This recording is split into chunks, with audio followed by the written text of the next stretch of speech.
كل نفس ذائقة الموت। আল্লাহ রাব্বুল আলামিন সূরা ইখলাসের ভিতরে পরিচয় দিলেন। কাফিরদের প্রশ্নের জবাবে আল্লাহ সূরা নাযিল করলেন। কাফিররা আল্লাহ পাকের পরিচয় জানতে চাইলেন, তৎক্ষণাৎ যিনি পরিচয় দিয়ে একটা সূরা নাযিল করে দিলেন তিনি কে? যেই সূরাটার দাম এত বেশি, একবার যদি আপনি তিলাওয়াত করেন শুরু থেকে নিয়ে শেষ পর্যন্ত, আপনি যদি একবার তেলাওয়াত করেন, কোরআনুল কারীমের 10 পারা তেলাওয়াত করলে যেমন সওয়াব হবে, সম পরিমাণ সওয়াব যিনি বান্দার আমলনামায় দিয়ে দিবেন তিনি কে? তার মানে হলো এই সূরাটা এত দামি, আল্লাহর পরিচয়ের সূরা।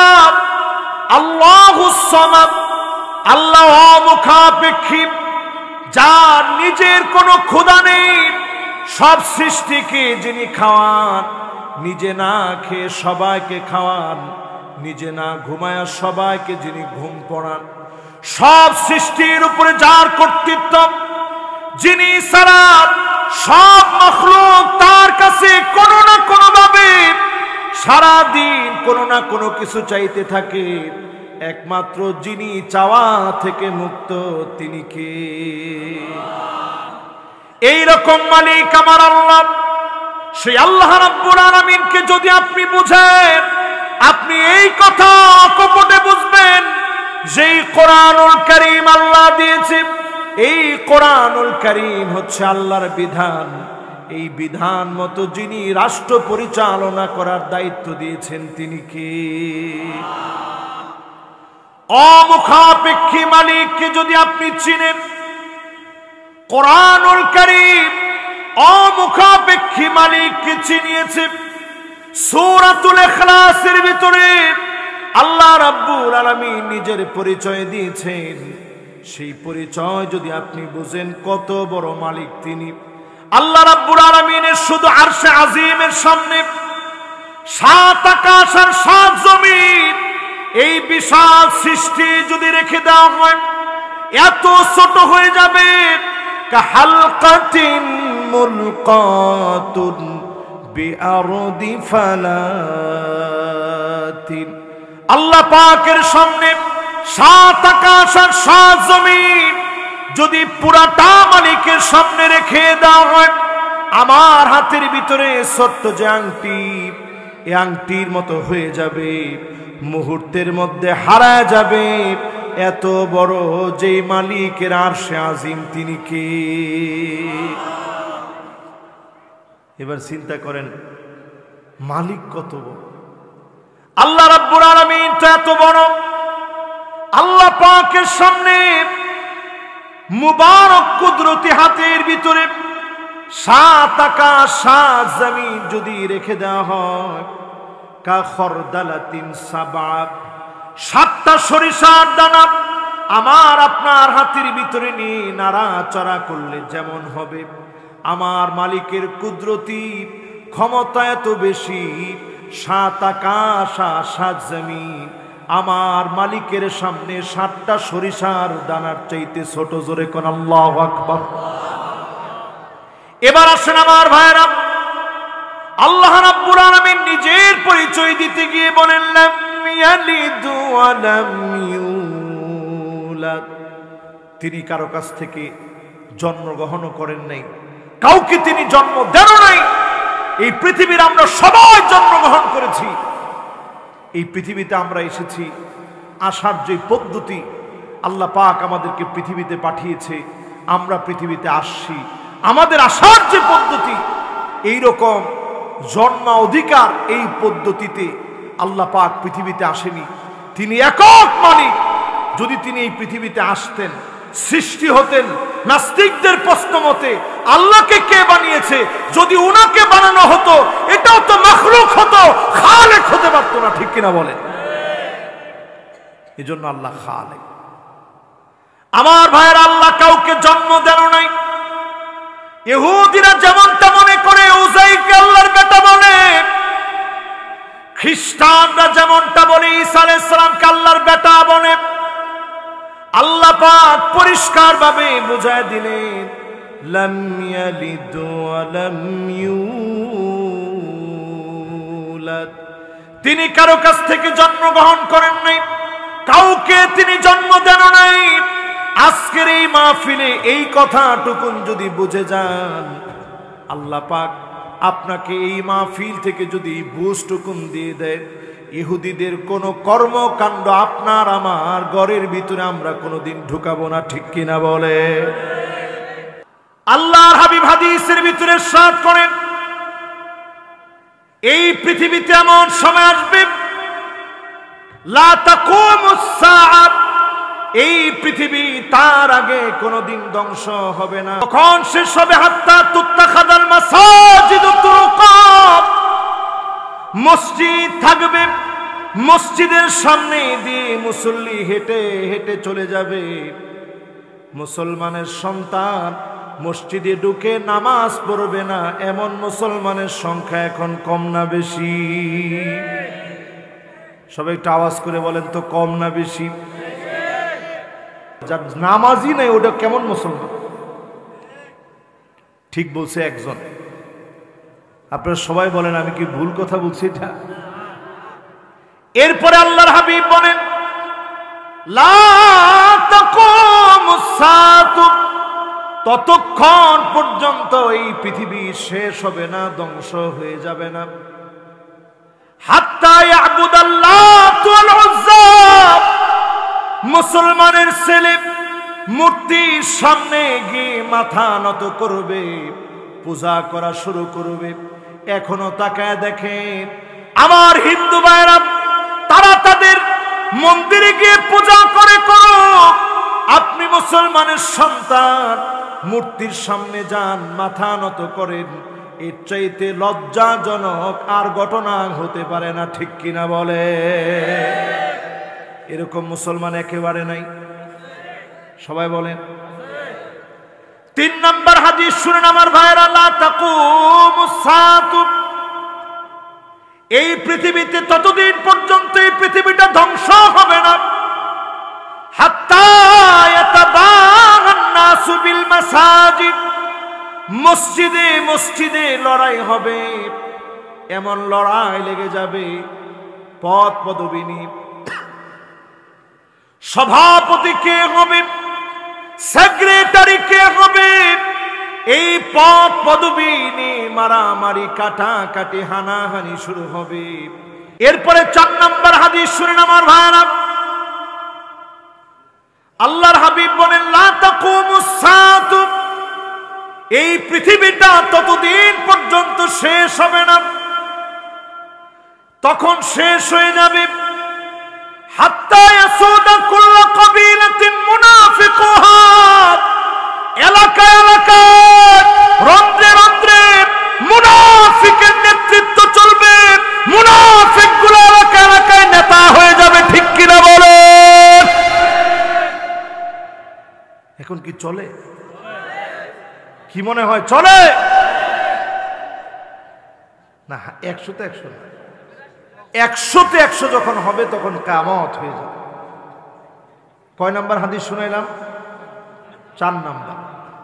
এবার 5 নাম্বার হাদিস মিলায় দেখেন, ইহুদিদেরকে কিভাবে ফলো করতেছেন একটু মিলায় দেখেন।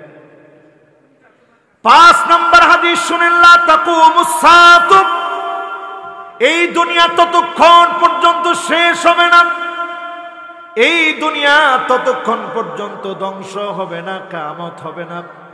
ইয়াতাসাফাতু ফিত তারিক তাসাফুদাল হামির, আপনি আমি দেখব নিজ চোখে, আল্লাহর হাবিব বলে গেছে, রাস্তায় রাস্তায় মানুষ নির্লজ্জ হয়ে যাবে, বেহায়া হয়ে যাবে, শরম সমাজ থেকে উঠে যাবে, পশুর মতো যৌন সম্ভোগ করবে। রাজিবুল নামের এক ছেলে বিয়ে যদি 1টা 2টা করতো, এই পর্যন্ত বিয়ে করছে 7টা। কয়টা? অথচ আপনি যদি ইসলামকে প্রশ্ন করেন এ ব্যাপারে ফতোয়া কি, নবী করিম সাল্লাল্লাহু আলাইহি সাল্লামের কাছে একজন সাহাবী আসছে, তখনও কালেমা পড়ে নাই। ওনার নাম ছিল গাইলান বিন সালামাহ আস-সাকাফি। নবী, আমার তো 10টা স্ত্রী। কয়টা স্ত্রী? এই 10টা স্ত্রী থেকে নবী, আমি 10 জনের নিয়ে ইসলাম গ্রহণ করছি, এখন আমি কি করতে পারি? আল্লাহর হাবিব বলছে, আইয়াতা খাইয়ারা আরবাআন মিনহুন্না, এই 10 স্ত্রী থেকে 4 জনকে তুমি গ্রহণ করো, বাকিদেরকে বাদ দিয়ে দাও। নবী সাল্লাল্লাহু আলাইহি সাল্লামের সামনে সাহাবী 4 জনকে গ্রহণ করলেন। কুষ্টিয়ার যেই যুবক একসঙ্গে 7 স্ত্রীকে রাখতেছে, 4 জন স্ত্রী বৈধ, বাকি 3 জন অবৈধ। এই রাষ্ট্রের আইন অনুযায়ী ওইটা অবৈধ, ইসলাম শরিয়া মোতাবেক অবৈধ। ওই ঘরগুলোতে যত সন্তান হবে, এখন তো তার কোনটা বৈধ কোনটা অবৈধ এটা নাই, তার যে সন্তানগুলা হবে ওই সন্তানগুলা যার সন্তান হবে, কাজেই কুষ্টিয়ার আলেমদের দায়িত্ব প্রতিবাদ করে তুলে তাকে বোঝানো, প্রথমে বুঝায়া তাকে এই বিষয় থেকে ফিরে আনা। এখনকার সময়ে দেখবেন কোন একটা নিউজ যখন হয়, সারা প্রত্যেকটা টেলিভিশনে নিউজ করতে থাকে। আজকে আমি নিজেই দেখলাম প্রত্যেকটা নিউজ এটা কভারেজ দিচ্ছে, সবাই এটা নিউজ করতেছে। এই যে নিউজটা করা হচ্ছে এখন, অনেকে তো আগ্রহী হয়ে যাবে যে আমিও তার মতো এরকম ফেমাস হয়ে যাই, 7টা বিয়ে করি, 9টা বিয়ে করি, 10টা বিয়ে করি, 20টা বিয়ে করি। অন্যান্য দেশের মতো যাদের মধ্যে কোনো দিন ধর্ম নাই, যারা কুকুরের মতো হাইওয়ানের মতো জীবন যাপন করে, লিপ্তকে দাঁড় করে জীবন কাটায় দেয়। আল্লাহ নবী বলে গেলেন, রাস্তায় রাস্তায় মানুষ নির্লজ্জ বেহাপনা ছড়ায় দেবে, আমি যেন তাকায় দেখি। এই সময়টা চোখের সামনে চলে এসেছে, এই সময়টা চোখের সামনে ভাসতেছে। আজকের এই মাহফিল থেকে সজাগ হন মুসলমান। আপনি যদি বিবাহ করতে চান, আপনি বিবাহ করবেন, হক গুলো আদায় করবেন, স্ত্রীদের হক গুলো আপনি বুঝবেন, আদায় করবেন। কিন্তু শরীয়তের গণ্ডির বাহিরে গিয়ে বৈধ বিষয়কে যদি আপনি শরীয়তের গণ্ডির বাহিরে গিয়ে যদি 5টা 6টা 7টা বিয়ে করেন, সব সন্তানগুলা, এরপরে যে সন্তানগুলো আসবে, এগুলা যার সন্তান হবে, এই সমাজে আযাব আসার কারণ হবে। ঠিক কিনা বলেন আমার ভাইয়েরা? এই যে সময়টাতে আমরা এখন বসবাস করতেছি, এমন একটা নিউজও আমি আমার চোখে দেখছি। চাঁদপুরের কোন একটা গ্রামের বাড়ির ভিতরে, ফ্রিজের ভিতরে পর্যন্ত আগুন জ্বলতেছে। আপনারা দেখছেন এটা? এখন যদি আপনার এলাকায় শুরু হয়, আপনি কি বলবেন যে হুজুর কেমনে সম্ভব, ফ্রিজের ভিতরে কেমনে আগুন ধরে? সেখানে বিদ্যুৎ এক্সপার্টকে ডেকে এনে জিজ্ঞাসা করছে, ওই এলাকার বিদ্যুতের যিনি দায়িত্বে আছেন তিনি পর্যন্ত এসে বলছেন যে কোথাও কোনো সমস্যা আছে কিনা, এটা আমরা একেবারে ঘেটে ঘুটে দেখি কোনো সমস্যা আমরা খুঁজে পাইনি। এলাকাবাসীকে জিজ্ঞাসা করা হয়েছে, বলছে হুজুর আমরা নিজের চোখে দেখছি, শোকেসের ভিতরে, কাচের ভিতরে আগুন জ্বলতেছে। আপনি কি বলবেন এই আগুনের ব্যাখ্যা? আল্লাহ নবী 1445 বছর আগে বলে গেছেন, ফালইয়ারতাকিবু ইনদা যালিকা রিহান হামরা, এমন সময় আসবে বাতাসের সঙ্গে আগুন ঘুরে বেড়াবে, বাতাসের সঙ্গে আগুন চলবে, বাতাসের সঙ্গে সঙ্গে আগুন চলবে, কোনো কিছু আপনি দেখবেন না, অদৃশ্য আগুন আসবে। লোকেরা বলছে কোনো কিছুই দেখি নাই, অদৃশ্য কোত্থেকে যেন আগুন আসছে। হঠাৎ করে বালিশের নিচ থেকে আগুন শুরু হয়ে গেছে, খাটের নিচ থেকে আগুন শুরু হয়ে গেছে, ফ্রিজের ভিতর থেকে আগুন শুরু হয়ে গেছে, শোকেসের ভিতর থেকে আগুন শুরু হয়ে গেছে। ফালইয়ারতাকিবু ইনদা যালিকা রিহান হামরা, বাতাসের ভিতরে আগুন শুরু হবে। এই আযাবগুলো আল্লাহ দেন জমিনের ভিতরে। মানুষ যখন জুলুম করা শুরু করে, অন্যায় করা শুরু করে, মানুষের হক নষ্ট করে, ওই এলাকার লোকদেরকে বলবো আপনারা খুঁজে দেখেন, কারো হক যদি নষ্ট করে থাকেন, অন্যায় যদি করে থাকেন, আল্লাহর কাছে সবাই মিলে তওবা করেন, প্রতিনিয়ত নামাজ পড়েন, ঘরগুলাকে পবিত্র রাখেন, ছবিগুলা সরায়া দেন। আপনার আমার ঘরগুলাকে ইনশাআল্লাহ যিনি নিরাপদ বানায় দিবেন তিনি কে? আরেকটা কারণে এটা হতে পারে, সেটা হচ্ছে ব্ল্যাক ম্যাজিক। এখন কালো জাদু এত পরিমাণে বেড়ে গেছে, নিজের আত্মীয় স্বজন আপনার বিরুদ্ধে কালো জাদু করেছে, সেটার প্রভাবে নানা ধরনের ক্ষয়ক্ষতি হতে পারে। কিয়ামতের আগে এরকম দৃশ্যগুলা প্রতিনিয়ত মানুষ বেশি দেখবে। এখন মানুষ অন্যায় করতে একটাবার চিন্তা করে না, কারণ মানুষ মালিককে ভুলে গেছে। ঠিক কিনা বলেন? এই জন্য বলবো, আগেই বললেন না কিছু দেখলেই, যেমন এই ভিডিওটা দেখার পরে সবাই লিখতেছে এটা হচ্ছে দেও দানব, মানে যেই দানব আগুন জ্বালায় দেয়। কোন দানব আগুন জ্বালায় না। আগুন জ্বালায় কে? জিনেরা তো নিজেই আল্লাহ তাআলা তাদেরকে আগুন থেকে তৈরি করেছে। জিনেরা তো আগুন। তো জিনদেরকে আপনি বললেন যে জিনেরা এই কাজ করতেছে, না ভাই, এটা আল্লাহ রাব্বুল আলামিন পরীক্ষা নিচ্ছেন। এটার একমাত্র বের হওয়ার রাস্তা কোরআনুল কারীমের তেলাওয়াত নিজেরা করেন, সূরা বাকারা ছেড়ে রাখেন, জোরে জোরে সূরা বাকারার আওয়াজ ছেড়ে রাখেন, প্রতিদিন আমল করেন, সূরা ইখলাস পড়েন। এলাকার লোকদেরকে বলবো সূরা ইখলাস, সূরা ফালাক, সূরা নাস নিজের সঙ্গী বানায় নেন, আয়াতুল কুরসি সঙ্গী বানায় নেন। যিনি আমাদেরকে হেফাজত করবেন তিনি কে?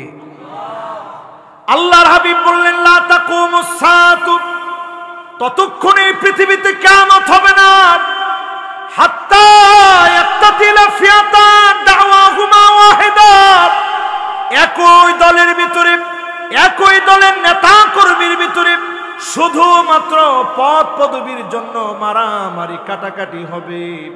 একজন আরেকজনকে মারবে, কাটবে, হত্যা পর্যন্ত করে ফেলবে। ঠিক কিনা বলে?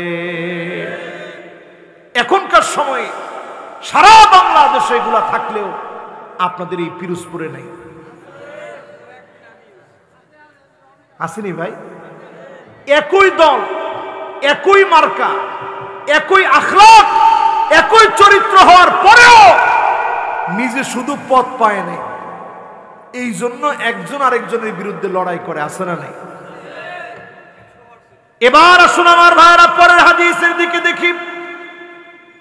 লা তাকুমুস সাআতু, এই পৃথিবীতে ততক্ষণ পর্যন্ত কিয়ামত হবে না, এই দুনিয়া ততক্ষণ পর্যন্ত শেষ হবে না, হাত্তা ইয়াকতুলা জারহু, প্রতিবেশী প্রতিবেশীকে মেরে ফেলবে, মিলজিল থাকবে না, একজন আরেকজনকে মেরে ফেলবে, ঘরের ভিতরে ঘুমাইতে দিবে না।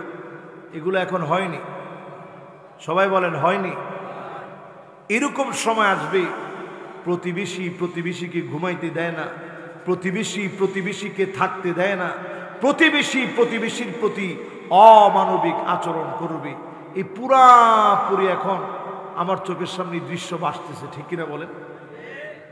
এরপরে আল্লাহর হাবিব বলেন, শোনো, আখাহু, ভাই ভাইকে শহীদ করে ফেলবে, আপন ভাই ভাইকে মেরে ফেলবে, আপন ভাই ভাইকে হত্যা করে ফেলবে, আপন ভাইয়ের হাতে ভাই মারা যাবে। এরপরে আল্লাহর হাবিব বলেন, আবাহু, বাপকে পর্যন্ত শহীদ করে ফেলবে, মাকে পর্যন্ত শহীদ করে ফেলবে।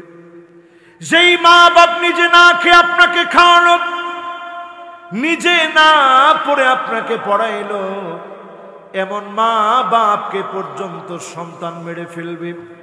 এমন দৃশ্যগুলা চোখের সামনে ভাসবে। আজকে আমি নিজে দেখি এমন দৃশ্যগুলা চোখের সামনে আমাদের দেশে পর্যন্ত দেখে ফেলেছি। তার মানে বুঝে নেন, কিয়ামতের সময়টা বড় বেশি সন্নিকটে। এর অন্যতম কারণ হলো প্রতিনিয়ত ইহুদিদেরকে অনুসরণ করলেন। আপনি ইহুদিদের আচার আচরণগুলো মেনে নিলেন, ইহুদিদের কৃষ্টি কালচারগুলো মেনে নিলেন। শিবরণ বিশ্ববিরিন এক বিগত পরিমাণ যদি তারা গিয়ে থামে, আপনিও এক বিগত পরিমাণ গিয়ে থামেন। আজকে থেকে ইহুদিদের আচার আচরণগুলা বন্ধ করেন। আমার আপনার ঘরগুলাকে যিনি কবুল করে দিনের বিজয়ের বিপ্লব মশাল আমার ঘর থেকে ছড়ায় দিবেন তিনি কে? এরপরে আমার ভাইরা শেষ আয়াতে কারীম, ওয়ালাম ইয়াকুল লাহু কুফুয়ান আহাদ, তার সমকক্ষ কেউ নেই। বলেন তার সমকক্ষ, সবাই বলেন তার সমকক্ষ।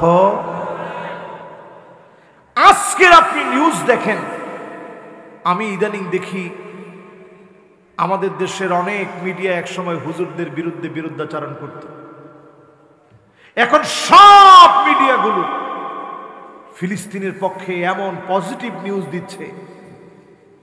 আমি দেখলাম আমাদের দেশের ইন্ডিপেন্ডেন্স সহ, সময় টেলিভিশন সহ এই প্রাণবন্ত লড়াই করতে গিয়ে সাহাবাই কেরাম রিদওয়ানুল্লাহি আলাইহিম আজমাইন মাত্র 3000, কয় হাজার? আমি নিজে এই বছর জর্ডান গেছি, যেখানে যুদ্ধটা হয়েছে আমার নিজের চোখে দেখছি।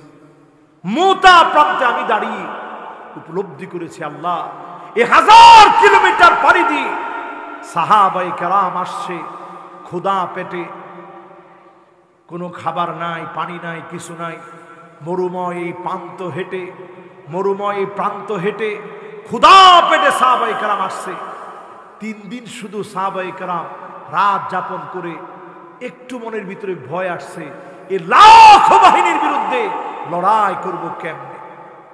সাহাবাই কেরামের ভিতরে আব্দুল্লাহ বিন রাওয়াহা সুসাহিত্যিক ছিলেন, কবি ছিলেন।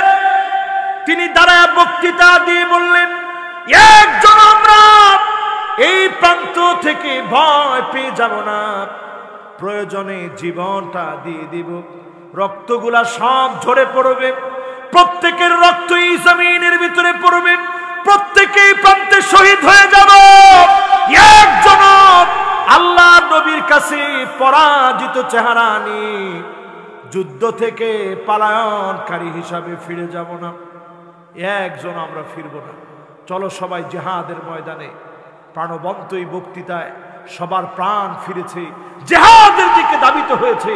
প্রাণান্তকর লড়াই করতে করতে যায়েদ বিন হারেসা রাদিয়াল্লাহু তাআলা আনহু শহীদ হয়ে গেছে। জোরে বলেন আল্লাহ।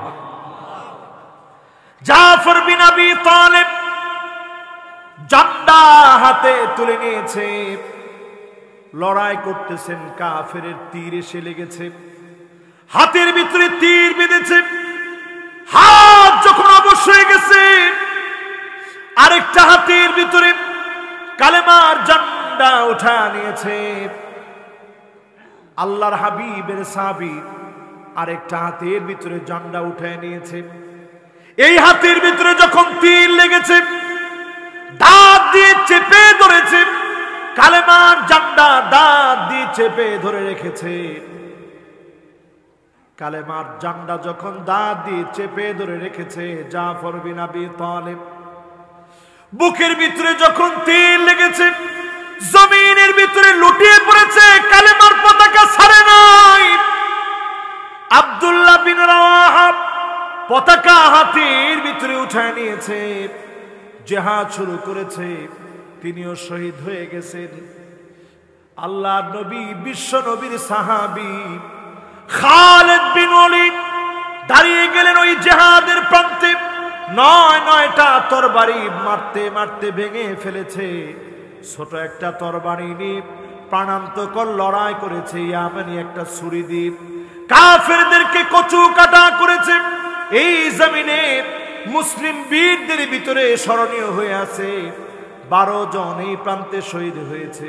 এই প্রান্তে যিনি কালেমার পতাকাকে বিজয়ী বানায় দিয়েছেন তিনি কে? ও আমার ভাইরা, যারা আজকের এই মাহফিলে বসছেন, এই মাহফিলে যারা আসছেন, আপনাদের সবাইকে অনেক অনেক শুকরিয়া এই জন্যে আপনারা এই মাহফিলে শেষ পর্যন্ত যতটুকু এই পর্যন্ত শুনলেন, এই শোনার মধ্য থেকে একটু যেন ইমানি স্পিরিট আল্লাহ তাআলা যেন বাড়িয়ে দেয়। কেন যেন আজকের মাহফিলে আমার কাছে কিছু ঘাটতি মনে হল। এটা যে মাহফিলে হয়, ওই মাহফিলে আমি আলোচনা করে শান্তি পাই না। শান্তি এটা একটা ভিন্ন জিনিস। এই জন্য আমি আজকে শুরু করছিলাম ইখলাস নিয়ে, কথা বলতে চাইছিলাম ইখলাস নিয়ে, কিন্তু কেন যেন এদিকের আওয়াজ সেদিকের আওয়াজ, হ্যান তেন হাবিজাবি, এগুলোর কারণে আমি আমার দিল থেকে কথাগুলা শোনাইতে পারলাম না। যদ্দূর শোনাইলাম, এতে বোঝা যায় এই দ্বীনের জন্য যদি প্রয়োজন হয় জীবনটা দেওয়া লাগবে, ঠিক কিনা বলে?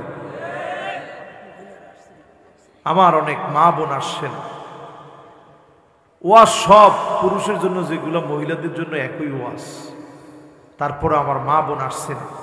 কিয়ামতের আগে মা বোনদের ভিতরে কিয়ামতের আগে এমন কিছু বিষয় ঢুকে যাবে, দাজ্জালের ফিতনা ঢুকে যাবে। একটু ঘরে ঘরে হিসাব মিলায় দেখেন, নতুন করে একটা প্ল্যান করা হচ্ছে ট্রান্সজেন্ডার বুঝেন? ছেলে না বাবা, তৃতীয় লিঙ্গ না। দেখছেন উনারে মোটামুটি পড়ায় ফেলছে যে ট্রান্সজেন্ডার মানে তৃতীয় লিঙ্গ। ট্রান্সজেন্ডার মানে জেন্ডার পরিবর্তন, আর তৃতীয় লিঙ্গ হচ্ছে থার্ড জেন্ডার। বলেন তৃতীয় লিঙ্গ কি? আজকেও আমি দেখলাম ওই যে একজন মহিলা যিনি চেয়ারম্যান হয়েছেন হিজলা, থার্ড জেন্ডার, তিনি খুব সুন্দর কেঁদে কেঁদে বলতেছেন, আহারে আমার আব্বা যদি আমার আজকের দিনটা দেখে যেত। সবাই যখন এলাকা থেকে দূর দূর করে তাড়িয়ে দিছে, আমার আব্বা বলছে এটা তো আমারই সন্তান, তারে আমি ফেলে দিব কিভাবে? আপনার একটা সন্তান যদি এরকম হিজলা হয়, আপনি তারে ফেলে দিতে পারবেন না। হাদিসের ব্যাখ্যা গ্রন্থে হিজলা হওয়ার কিছু কারণ বলা হয়েছে। এর মধ্যে 1 নাম্বার কারণ হচ্ছে সহবাসের সময় দোয়া না পড়া। এখন আমি যদি এই মাহফিলে প্রশ্ন করি, সহবাসের দোয়া প্রাপ্তবয়স্ক বিবাহিত যারা জানেন,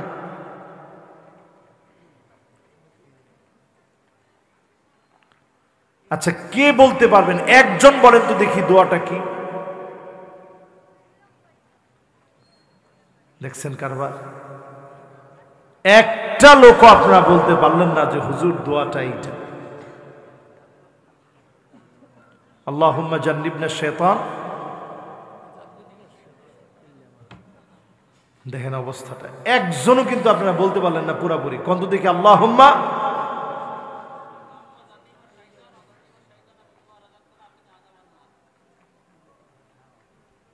উনি পুরাপুরি পেরে ফেলছিল, আল্লাহুম্মা জান্নিবনা শাইতান ওয়া জান্নিবিশ শাইতানা মিম্মা রাযাকতানা।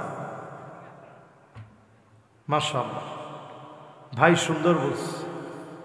এই দোয়াটা যারা পড়ে না, শয়তান সহবাসের সময় মানুষের পুরুষাঙ্গের মধ্যে লেপ্টে যায়। সেই সময় যে সন্তান হয়, ওই সন্তানটা হিজড়া হতে পারে, থার্ড জেন্ডার হতে পারে, তৃতীয় লিঙ্গ হতে পারে। এটা আল্লাহ তাআলা অন্য কারণেও পরীক্ষার জন্য আপনাকে দিতে পারে। কিন্তু ট্রান্সজেন্ডার এত মারাত্মক, ছেলে মেয়ের মতো হয়ে যাওয়া, মেয়ে ছেলের মতো হয়ে যাওয়া, পুরোপুরি হরমোন চেঞ্জ করা, নিজের অঙ্গ প্রত্যঙ্গ চেঞ্জ করে ফেলা, এটা আল্লাহর সৃষ্টির বিকৃতি ঘটানো।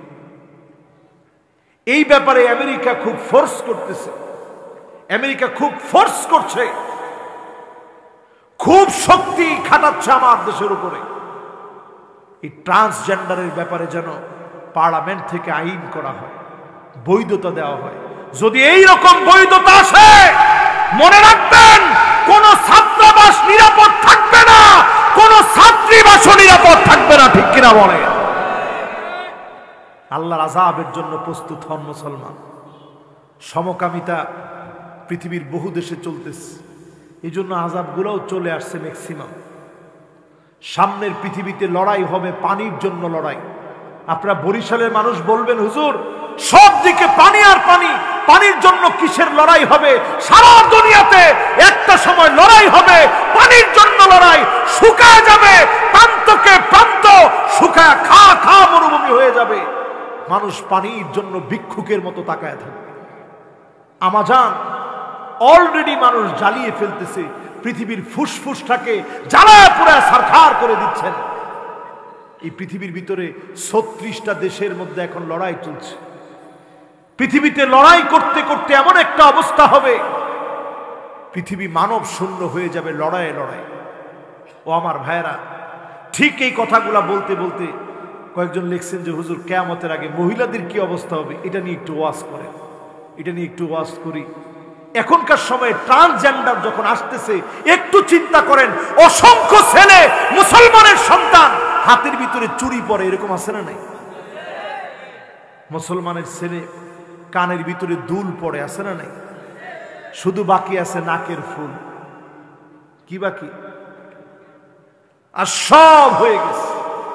আল্লাহর হাবিব বলেন, আল মারআল মুতারাজ্জিলা আল মুতাশাব্বিহাতু বিররিজাল। এমন সময় আসবে মেয়ে ছেলের মতো পোশাক পরবে, ছেলে মেয়ের মতো পোশাক পরবে। এমন দেখবেন এই পৃথিবীর ভিতরে এমন সময় আসবে কাসিয়াতুন আরিয়াত, মহিলাদের ভিতরে পর্দা থাকবে না, উলঙ্গপনা বেহাপনা বেড়ে যাবে।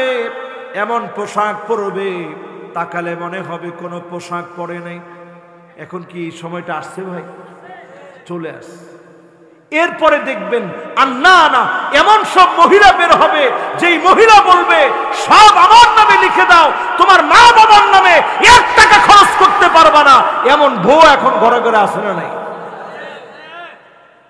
এরপরে দেখবেন মান্নানা, কথায় কথায় বলবে আমি দেখে আপনার ঘর করিয়া খাইয়ে গেলাম, আমি দেখে ভাত খাইয়ে গেলাম, অন্য মহিলা হলে খেত না। এরকম মহিলা এখন আসে না নাই? এরপরে দেখবেন হান্নানা, এমন সব মহিলা বের হবে যেই মহিলা সারাদিন আপনি কষ্ট করে আসছেন, স্ত্রীর কাছে চাইছেন স্ত্রী একটু পানি দিও তো, বলার সাথে সাথেই বলে খুইজার আবদার পান না, আপনার পানি আপনি নিয়ে খান। এরকম মহিলাও কি এখন ঘরে ঘরে আসে? অথচ চিন্তা করেন, বেশি দিন দূরে যাওয়া লাগবে না, 30 বছর আগেই যদি আপনি খোঁজ নেন, আপনি দেখবেন স্বামী অজুটা করে বের হয়েছে, স্ত্রী গামছাটা নিয়ে দাঁড়ায় আছে। কারণ স্ত্রী জানে আমার স্বামী এখন নামাজ পড়তে যাবে, এই নামাজ পড়তে গেলে ফাহুয়া হাযুহু, সে আমার জন্য দোয়া করবে, এই দোয়ার কারণে আমার ভাগ্য যিনি পরিবর্তন করবে, ঘরের ভিতরে যিনি বরকত দিবেন তিনি কে? ও আমার ভাইরা, এরপরে দেখবেন কান্নানা, একটু বসছেন একটু শান্তিতে, হঠাৎ করে মহিলা এসে বলবে উঠেন উঠেন। আপনি অবাক হয়ে যাবেন, কিরে উঠেন কয়েকে? মাত্র বসলাম আরাম করে। বলবে এটা আমার নিজের বাপের বাড়ি থেকে আনছি, যৌতুক নিছেন, আবার এটার মধ্যে বসছেন। যৌতুক হালাল না হারাম? হারামের ভিতরে কোনো আরাম। এরপরেরটা দেখবেন আরো মারাত্মক, এগুলা দাজ্জাল আসার আগে পৃথিবীর ভিতরে মহিলাদের ভিতরে ঢুকবে। দেখবেন হাদ্দাকা, এমন সব মহিলা বের হবে যেই মহিলারা সারা দিন কষ্ট করে একটা জামা নিয়ে আসছেন, দেখা মাত্র বলবে কি আনলেন, মানে ওনার পছন্দ হয়নি। এমার্কা মহিলা আছে না নাই? এরপরে দেখবেন সাদ্দাকা, কথায় কথায় তর্ক করবে, স্বামীর সঙ্গে ঝগড়া করবে। এরকম মহিলাও কি আছে? এরপরে দেখবেন বাররাকা, এমন সব মহিলা আসবে যেই মহিলারা শুধু তর্কই করবে না, স্বামীর গায়ে হাত তুলতে পর্যন্ত দেরি করবে না। ঠিক কিনা বলেন?